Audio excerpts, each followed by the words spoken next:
Hi everyone, how are you doing? I just want to talk about something very quickly, just very quick one. The current state of Nigeria is not something that anyone who observes patterns will be surprised at. You get what I mean? So, someone like me, I'm not surprised because I expected it to get this bad, and by my projections, it may actually get worse unless something critical happens along the way. So why do I say this? Look at this. There's a popular saying that says everything rises and falls on leadership. So leadership is everything. Despite the fact that I know followership is a critical stakeholder in the whole success equation, or a critical factor in the whole success equation, I'm very, very sure that leadership is the primary determinant of the success equation of a country, a society, a community, or whatever it is, just an aggregation of people group. But look at the quality of leadership we've had for more than 200, 300 years in Nigeria, and the territories called Nigeria, and Nigeria as we know today, and most parts of Africa. You wouldn't be surprised about the current state of Africa and the current state of Nigeria. Most African countries like Nigeria. Do you know why I say that? The quality of leadership has been very, very abysmal.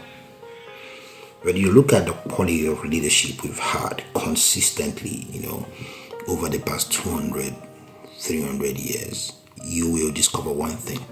Most of them were not futuristic.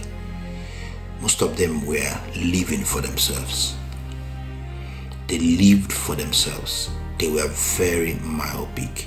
See, these guys have done wonderful and amazing things, so we still respect them. We respect whatever price they paid in the past. But just let me give you an example. If you look at the timeline, you look at the flow chart of the leadership and leadership structure within our region, you can find out that most of the people who have been called into leadership positions were people who were selfish, self-centered, people who were not humanistic, people who were not people-oriented. The best of them were more of tribal bigots. They had tribal sentiments that governed their policies and the things they did. So, but look at it now. Do you realize that during the slave trade, let's just go as far as the slave trade, there was a transatlantic slave trade and there was a trans-Sahara slave trade, of course. The transatlantic, it's telling you the transportation across the Atlantic Ocean. So it was by sea, and it connected Africa and the West. Okay, what we call the western part of the world now. You talk about the Americas, you talk about the Europeans and the rest of them. Then there's a trans-Saharan slave trade, which implies the ones that went to the Sahara Desert. So transportation or transfer of people through the Sahara Desert. So it's called trans-Saharan slave trade. Now this was actually the route that the Arabs used when they were doing their own slave trade. So what happened was that Africans were sold and moved through the Sahara Desert by Arabs into their own countries, where the Africans became slaves. So it's called trans-Saharan slave trade. Then there's a transatlantic slave trade where Africans were moved by Western powers. Okay, Western powers. These Africans were sold as slaves and transported across the Atlantic Ocean, and they became slaves for the slave masters. Okay, there is a hierarchy of power, okay, that I want us to look at. There is an hierarchy of power I want us to look at. Now look at this. There is a slave master, okay? So there are slave masters, and these slave masters were either the Westerners or they were the Arabs. Okay, on one end, they were the slaves. At the other end of the spectrum, or or the divide. So you have the Arabs or the Westerners here, you have the slaves here. But there was some other party that we don't talk about often. And this party were the people in between, the middlemen. So who were these middlemen? These middlemen were actually Africans. Yeah, they were Africans. So you had Igbos who were selling their brothers. You had Yorubas who were selling their brothers. You had other people from different tribes. I used these tribes because they're the popular tribes. You had Hausas, you had, that were selling their brothers. Some of them were actually bought as slaves, but eventually were made middlemen. And why is it important? Why am I talking about this? These middlemen eventually were made leaders in their communities. So if you go, especially go to the western part of Nigeria, the southwestern region, most of the people you see today who are the Obas or who are traditional rulers, they were the people whose forebears were the middlemen.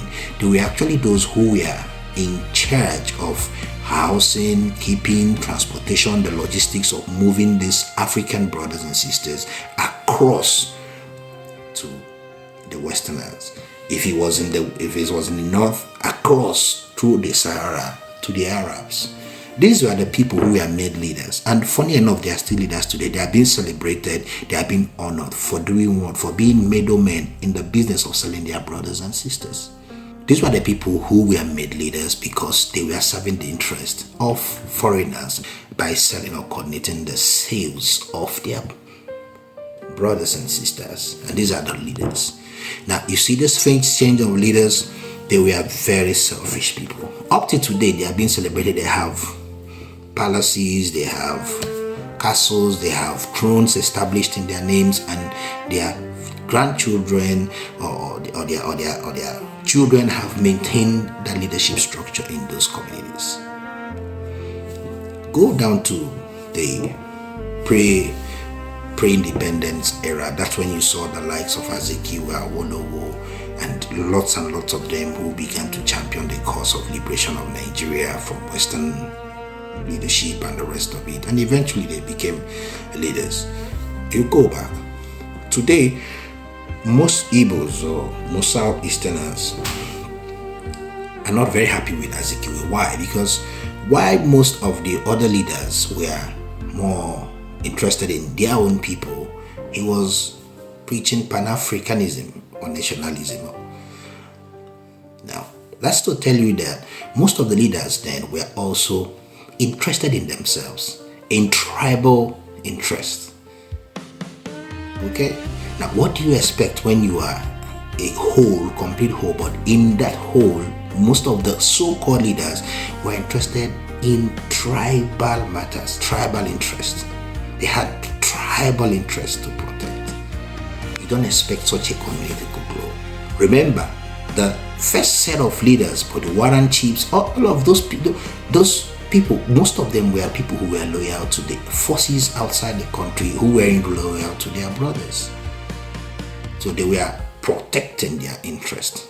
They were being made wealthy and made rich out of the suffering and pain of their brothers. So we come to post-independence. We had leaders who were very tribal sentiments, tribal interests, ruled their decisions and their policies. Yes, I will say there was a regional leadership at that time, but it was like a battle.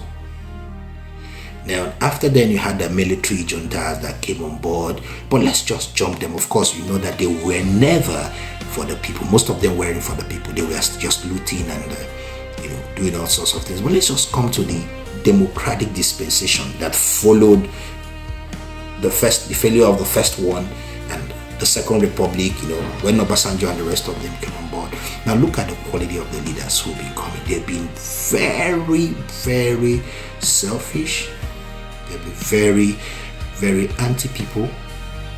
But the problem is not that they've been anti-people or they've been very selfish. Successive leaderships have gotten worse.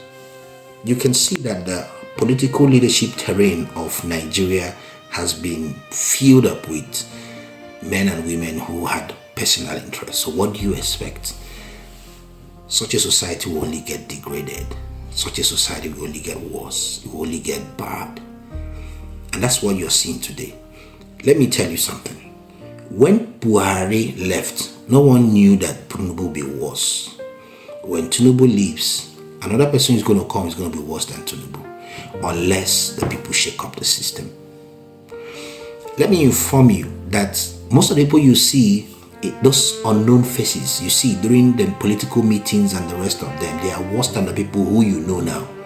So when you see APC in their strides doing whatever they are doing, the people you don't even know who are there in the background, they are going to be worse than the people you already know and you're complaining about, because we have not built a culture of a people-oriented leadership.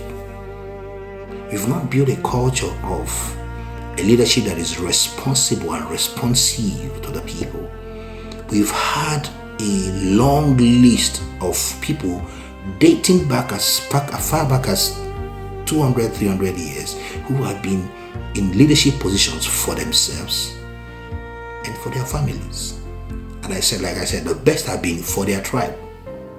We've not experienced a leadership that's been for the people, at least for a consistent period of 5 to 10 years.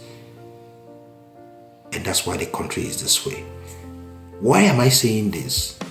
If you want a country that will be concerned about the welfare of the people, there must be a leadership renaissance. There's going to be a complete change of the leadership structure and leadership culture in Nigeria. And I just showed you from the slave trade era to the people who fought for independence, people who were the primary leaders after independence, and to the military juntas, to a democratic dispensation. Nigeria has not experienced a consistent stream of people-oriented leadership. What does it tell you? There must be a radical change in the kind of leaders we produce. The change you are craving for won't just come by just wishing, because there's going to be it must be radical. It's not going to be a gradual thing. It's going to be the leadership that will bring what Nigerians are looking for. It's going to be very different from what we are used to. What do you have to do? I want you to know this for sure. The quality of leadership that you desire, that can bring you what you desire, is an entirely different type of leadership. And it will not come by sitting down and wishing and talking like we are talking. It must come by intentional actions. It's going to come by forceful insistence that what we desire will be done. If you actually want to see that life, constant power supply, good roads, good hospitals, social security for everyone, care for the elderly, provision for persons with disability, increase in scientific and technological advances, security for all, high literacy level, jobs and opportunities for all, housing for all. I want to inform you, trust me on this. The leadership that will bring this will be totally different from the kind of leadership you already know. You must make up your mind. The change you are desiring is not going to come by mere wishful thinking. It's going to come by intentional, deliberate, and forceful action. I wish you all the best, and I want you to prepare your heart. Nothing good comes easy. Have a great day. Bye.